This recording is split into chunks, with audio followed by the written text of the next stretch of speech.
sermon, where do we start? What we like or dislike? And Carmine's here, so we talk about what we like and we talk about what we didn't like. Well, I look at it on the positive, so let's start with what we dislike. I'm always uncomfortable with attention-getting devices that are setting a negative example. Okay. And it kind of stems from the Montessori rule of you always do a positive example. So you always model positive behavior. We want a positive interruption. Well, I don't know how you would do that, but But if you did a positive interruption where someone came in and said, whoopee whoopee, something really exciting just happened. Yeah. It doesn't lead into the text where the interruption led to a negative. Yeah. So, I know that I've heard that. I've never been as concerned about negative modeling as some folks. Yeah. Yeah. We had a Montessori teacher that volunteered with us. She would get me every time on that, and well, I do try very hard to not model bad behavior. I personally. So we're starting with the negative? I thought we're starting with the positive. No, we're starting with the negative. We were starting with the negative. Okay, just want to make sure. I'm sorry. Yeah. I didn't know whether you just went there naturally. Yeah, I just. Yeah. I must say that I loved it. I thought it was very, very effective. It was not at all what I did. My attention-getting device was just I talked about the tears. I explained a bit of the tears, and that was what I started my sermon with. And so when he started his with the Bible, go think. No, he started his with an interruption. I thought that was really effective. And by tears, explaining tears, you're talking about the levels of services. Yes, the levels of services. Yeah, that they would, and I didn't go into detail, but just explaining that there would be different levels of services, and that's why it was called the tears, blah blah blah. So humor for me is a big thing. Traditionally, if I was opening a message, I would oftentimes start with a humorous story. Yeah. Might be related, sometimes completely unrelated. I just think humor relaxes people. It helps center their attention. It gives them a little bit of release. It tends to focus them.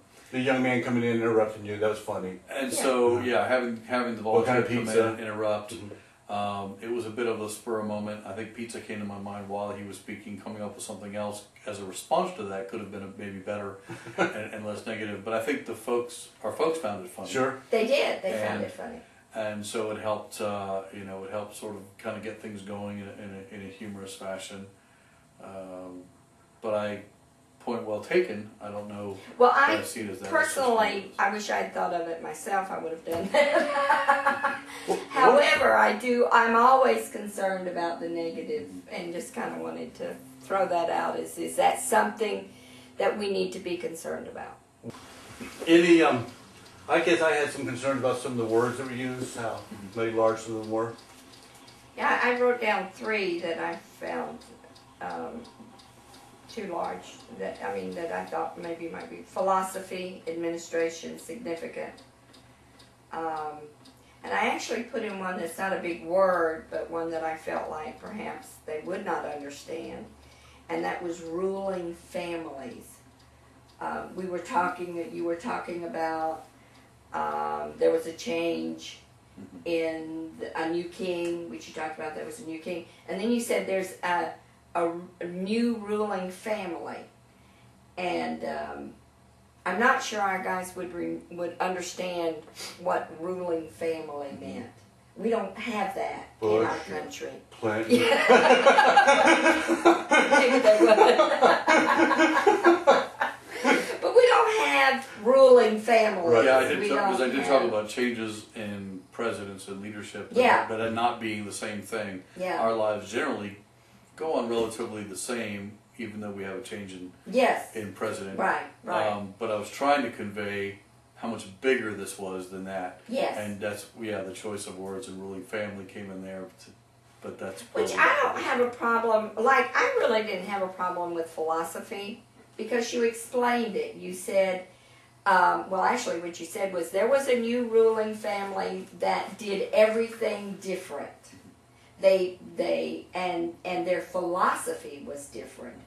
So, to me, you had explained philosophy in they did everything different.